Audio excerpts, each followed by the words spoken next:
Hello mga ka-legit Davercads, panibagong updates kung saan Karen Aistrup abay biglang napahagulgol sa sinabi ni JDL kani-kanina lang ang lahat ng to. But before that, if you haven't subscribed yet to my YouTube channel, please don't forget to like, share, and subscribe at i-hit mo na rin ang notification bell for more showbiz updates. Bago tayo magpatuloy, nais ko po muna ipabot ang aking pasasalamat sa lahat ng mga legit viewers, subscribers at ang lahat ng mga legit na nanonood at sumusubaybay sa lahat ng ating mga updates. So for today's video ay inabangan nga ng lahat ng mga legit Davercads ang segment or episode for today's video ng Eat Bulaga dahil 11:30 pa lang po ay nagsisimula na ang kanilang live.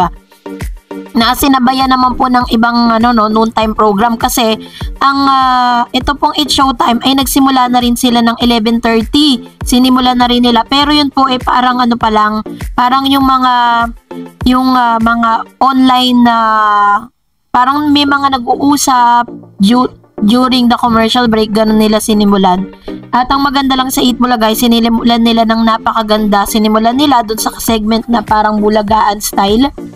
And dahil nga po marami talagang nagtatanong, ano nga ba ang dahilan ba't bigla na lang napahagulgol itong si Miss Karen Aistrup sa sinabi po ni JDL or nabanggit niya during the So Goodbye mga kapatid. Let's watch this. Si Karen.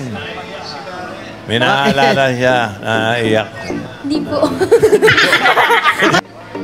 Okay, very good. Yes, thank So, you you miss your father? Of course. Ito na naman. Why? Why? O ngayon palang iiyak. Why? You wanna dance with her? Iyak na Mayon! Karen, don't cry. I'm talking to you. Why? Hindi, okay na po. O say hi to your pop. Po? So kanina po sa segment po ng So Goodbye mga kapatid segment kung saan ay meron silang tinatawag na episode doon na Barangay 14344 dahil nga 'di ba parang hindi naman sa nanggaya hindi naman sa kumbaga parang nila sumakay sila doon sa hype na kung saan pinag-uusapan yung tungkol sa pagsasama or love.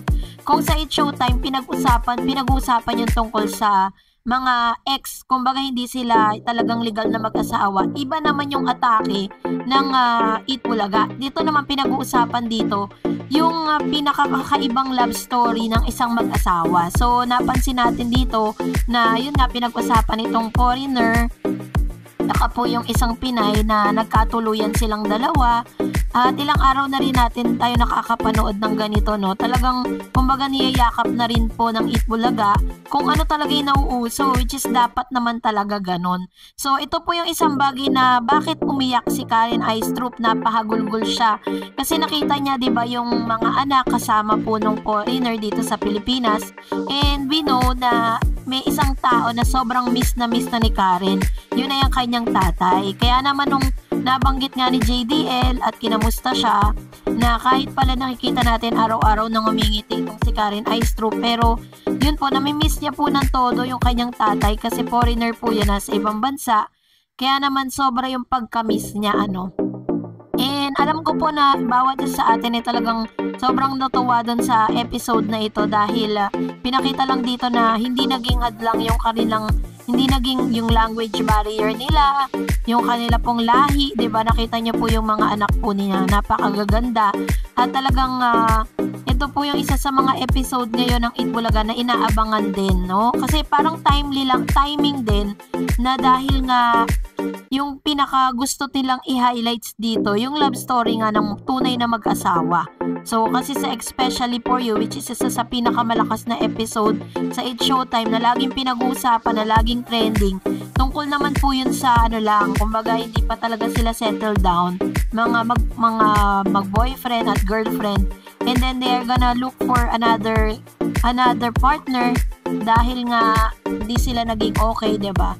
So this time maganda po yung naisip ng Eat Bulaga na magkaroon ng ganitong segment sa Eat Bulaga na Barangay 14344. Malay po natin isa na po ang istorya ninyo sa mapili ng Eat Bulaga na ma-feature dito po sa nasabing show, At kanina nga present po ang lahat ng mga legit Davercads po At ganon din naman po ang lahat ng mga kababayan po natin, ano. And isa pa sa mga highlights kanina is dumalaw nga ito pong si Enrique Hill, no, na napapabalitang hiwalay na dito po kay Miss Liza Soberano. Talaga naman pinag-usapan din po ito dahil nagpo-promote po siya ng kanyang panibagong movie na The T-Bird at Ako, parang ganun yun eh.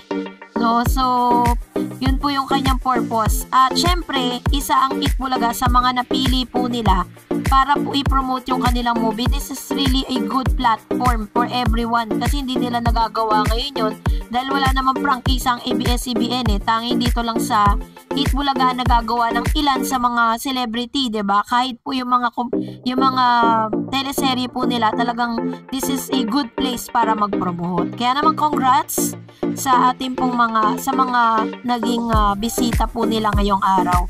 And for that, narito ang inyong reaction, magre-react tayo. Sabi po ni Mr. Romy Obispo, magandang hapon po Ma'am Darrens, dapat nga lang wag nang tapusin yung contract ng Tape Bulagta kasi lalo na silang lulubog sa utang sa GMA7. Habulin yung GMA kasi sayang yung 800 million. Laking halaga yun, magbayad na kayo ng dyan Tape Bulagta. Ayan. Isa po kasi sa mga kinaharap na problema ngayon ng Tape Incorporated, yung sinasabing 800 million na utang nila sa UPA sa Black Time Agreement. No, sabi naman ni Solem Aurelio, dapat kasi tumino kayo nung bago-bago pa lang kayo, puro yabang at patol pa kayo, hilig nyo makisawsaw, da serve. And sabi naman ni Nice Nickel Cruz, tahanang pinaka-arma, sayang. Yan, so ang dami naman ang hihinayang dito po sa pagkakataong ito, pero this time, ayun nga, ganun talaga ang buhay, 'di ba? May mga business na nagsisimula at may mga business din na natatapos nang hindi natin ginugusto. Sabi naman po ng isa pa, sabi ni Miss Cathy Hill, Ma'am Darrens, everything sa Itbulaga is going smooth, blessed talaga ang TBJ. 14344, true naman tayo dyan. Wala din naman natin may kakailayan, talagang sobrang blessed na blessed po talaga sila sa pagkakataon na yan. And Mr. Froilan Juarez, Ma'am Darrens, nadaanan ko ngayon lang ang live ng TP. 23 viewers lang sila ngayon, lugmok na ang TP, dapat na talagang isara yan. True. Sa online views po, talagang sobrang sad-sad po talaga sila. Makikita nyo po talaga na wala talagang dating sa mga manonood. And isa lang po talaga ang pwede nilang gawin dyan is mag-close na talaga, diba?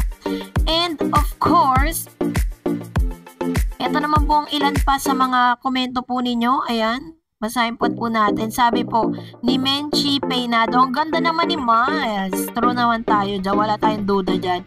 Sabi ni Mels Click, tama nga, 6 months kalagitnaan ng taon na lang ang TP. Ayan, so ito naman po yung kanyang komento kasi yun po yung mga kumakalat na news na hanggang till July na lang daw. Yun po ang sabi ha.